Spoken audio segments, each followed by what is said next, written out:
Welcome to today's discussion on challenges facing the aerospace and defense manufacturers and how IFS ERP can help overcome those challenges. I'm Jay Gentle, and I'm the Channel Sales Director at Enterprise Consulting. Enterprise Consulting is a platinum channel partner for IFS, and this year we're celebrating 20 years of services to IFS customers. Joining me is Bob Corrigan. Bob is the VP of Established Accounts for IFS, which is a global ERP company with deep experience in the A&D manufacturing industry. So Bob, let's start off by just describing a bit about the landscape of aerospace and defense manufacturers and the kinds of companies that we tend to work with. Okay. Yep. Thanks, Jay. So aerospace and defense manufacturing, really covers a broad range of, the manufacturing sectors, starting with, people that are dealing in fabricated metal products, that are making structures, aircraft parts, spacecraft parts, fasteners, bearings, ships, vessels. And then it moves into that whole high-tech area where you have a lot of, printed circuit board manufacturing, a lot of electronic component, flight control devices, radio equipment, navigation measurement equipment, a lot of components that go into satellites, robotics, and weapon systems. And then, that whole just general industrial manufacturing, a lot of specialty materials like aluminum, alloys, titanium, and then a lot of batteries, ammunitions, explosives, things that are in that particular sector. So, it's a fairly diverse set of manufacturing focuses that we lump under what we call aerospace and defense manufacturing. Great, thanks for that quick definition. So I guess maybe you can talk a bit about what some of the trends are that we're seeing in the industry today. Yeah, I mean, some of the trends that we're seeing in aerospace and defense, is the same that we see in a lot of the other manufacturing sector, shortage of skilled personnel. Some of the unique things are, the platforms that are being produced for aerospace and defense are becoming very, very complex. A lot of high technology requirements, remote diagnosis, security requirements. So if you look, military organizations, they're starting to see, additional threats. And when they say non-traditional sources, I mean, when you start looking at, some of the cybersecurity requirements and, verifying, that they're ITAR compliance and, they're not able to be hacked and, air gap their systems. A lot of those are starting to play down into the subcontractors that are in this particular sector. And then more and more of the focus of the aerospace and defense industries are being building that reliability and serviceability and support directly into the product. And they're reaching back into the original manufacturers to provide that. So as a company, being able to support that, having really optimized planning and forecasting, when you start looking at DPAS flow down requirements, some of the safety requirements that are there because you're dealing with secure, products that need to be secure, export controlled, then you have to be operationally efficient to be flexible and move. And then a lot of things around, the operators are looking for, if it's an aircraft or a helicopter or a satellite, maybe you don't have a maintenance visit on a satellite, but maintaining that maintenance focus. So a lot of regulations are coming into play. And, being able to really meet those and making sure that you follow all of the guidelines so you can get paid by whoever you're getting paid by in the government contract area. And then, just everything that's there around, very complex contracting requirements. And more of the focus is moving, if you look at a aircraft platform, you like the Raptor there, you have, 20 to 30% is the procurement, but more and more of the operating cost is in, getting spare parts and maintaining, high quality deliverable parts in the manufacturing process. So, and then of course, all the things that go along with that. So that's really some of the things that the aerospace and defense have that are unique as an industry. Great, thanks for that insight.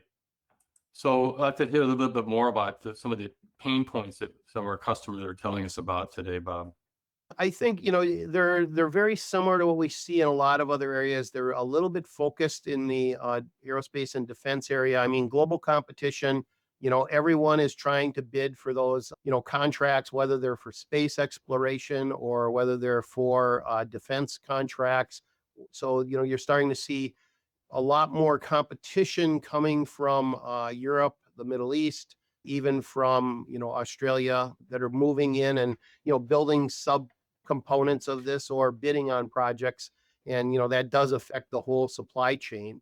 As a result of that, we're seeing a lot more consolidations where companies are consolidating with other organizations so they have a broader reach. If you look at a weapon system, like in the picture there, there might be 3 or 4 primary providers to get the components to actually assemble this thing.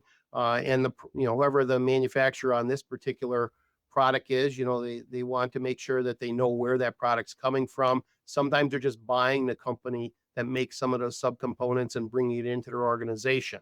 Otherwise, the supply chain management, again, what's unique about some of the defense sector and even the aerospace sector is authenticity of, the parts and that are coming in through the supply chain, meeting the supplier quality requirements, the original specifications that are in the government contract that you're trying to fulfill. So there is some uniqueness there in that whole supply chain management. And then digital transformation, more and more demand is around, proving the quality, proving the authenticity of the parts, and then making remote diagnosis capabilities in a secure environment possible. So more instrumentation on the product that you're making, like that gun turret. So being able to really meet those requirements, you're seeing more and more of that, especially if it's something that flies, whether it's a helicopter or a fixed wing airplane, because, you want to be able to diagnose them in flight so that you don't have any kind of, failures that are catastrophic. And then, the whole project delivery requirements, when you start dealing with contracts, government contracts, you start getting involved in, customer line or CLINs and SLINs, DPAS ratings, all those things make that whole project delivery much more complex. And, being able to, move around in that type of environment, having project functionality becomes really critical in how you manage that in your systems. And then regulations, there's just such a constant change of the regulations, both on the Department of Defense side, on Homeland Security side. How do you meet the requirements to get paid? What are your submissions that you have to make sure that you had your product delivered, inspected, and accepted? So a lot of those regulations are constantly changing and probably at a very accelerated rate with some of the things that are going on right now worldwide. And then, skilled labor shortage, everyone seems to have this. And, the more high tech you go, the more the shortage affects the company. Sure. Yeah, no, definitely. I mean, certainly industry pain points we're hearing across other industries, but there's some very unique things that happen in the A&D industry for sure. So, talk a little about what some of the uniquenesses are that IFS delivers to this industry. So one of the main sectors is not only does IFS, help on the left-hand side, the whole, how do you construct something? So, I mean, manufacture or construct, depending on how far up the chain you're going, whether you're, making a destroyer or an aircraft carrier or a fighter plane or an attack helicopter. And then all of the things that go into how does that get operated and maintained.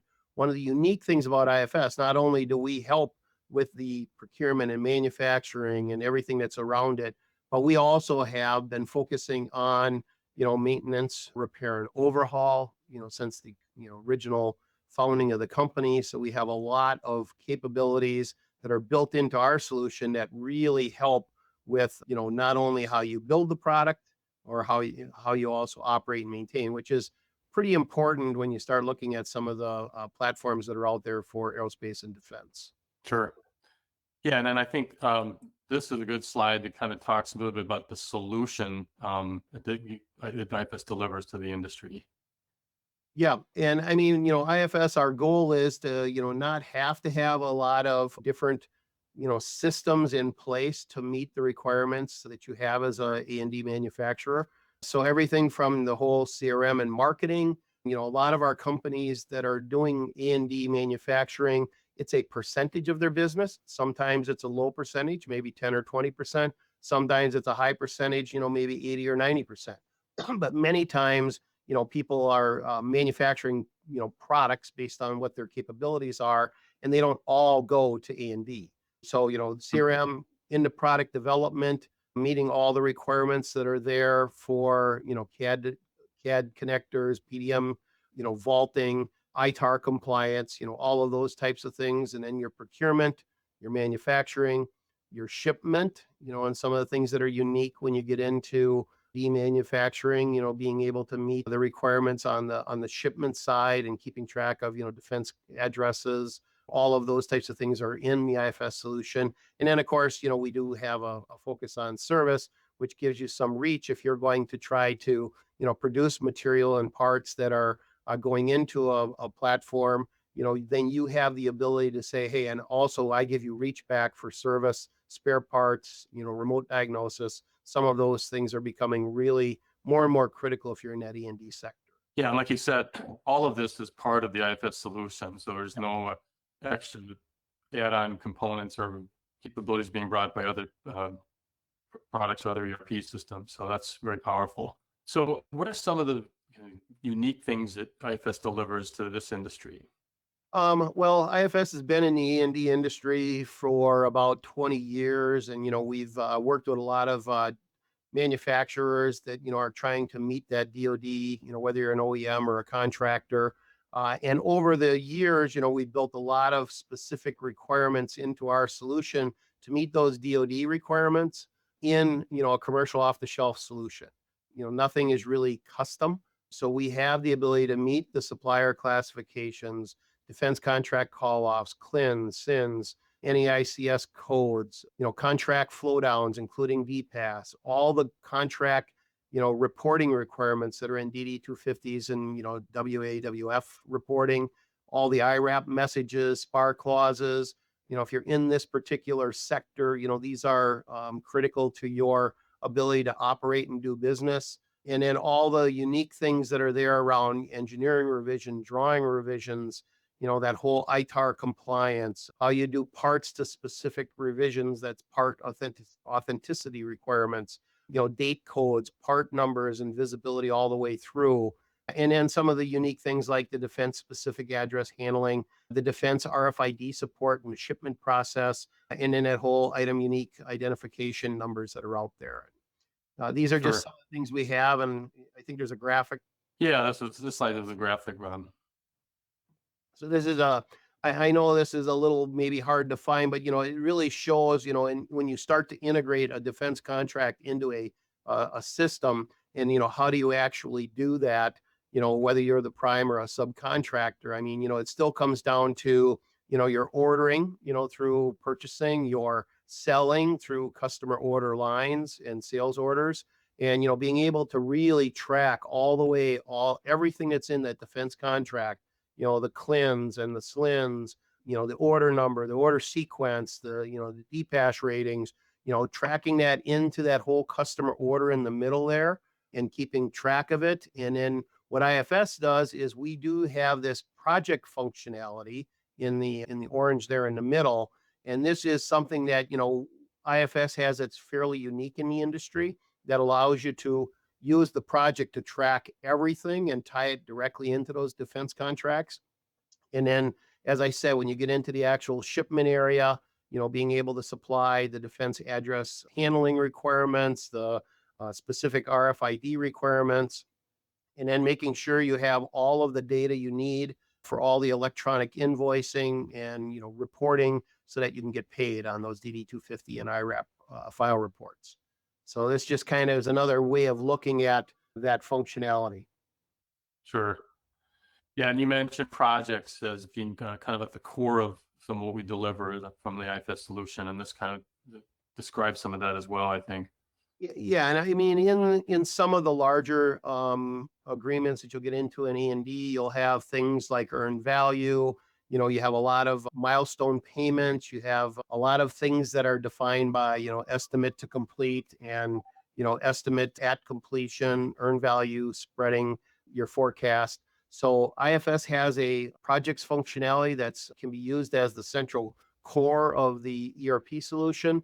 And then, everything that you have on the left-hand side there in purple, work breakdown structures, cost breakdown structures, templates to make these things easy to use, the ability to do estimating, full Gantt charting and schedule management, resource planning.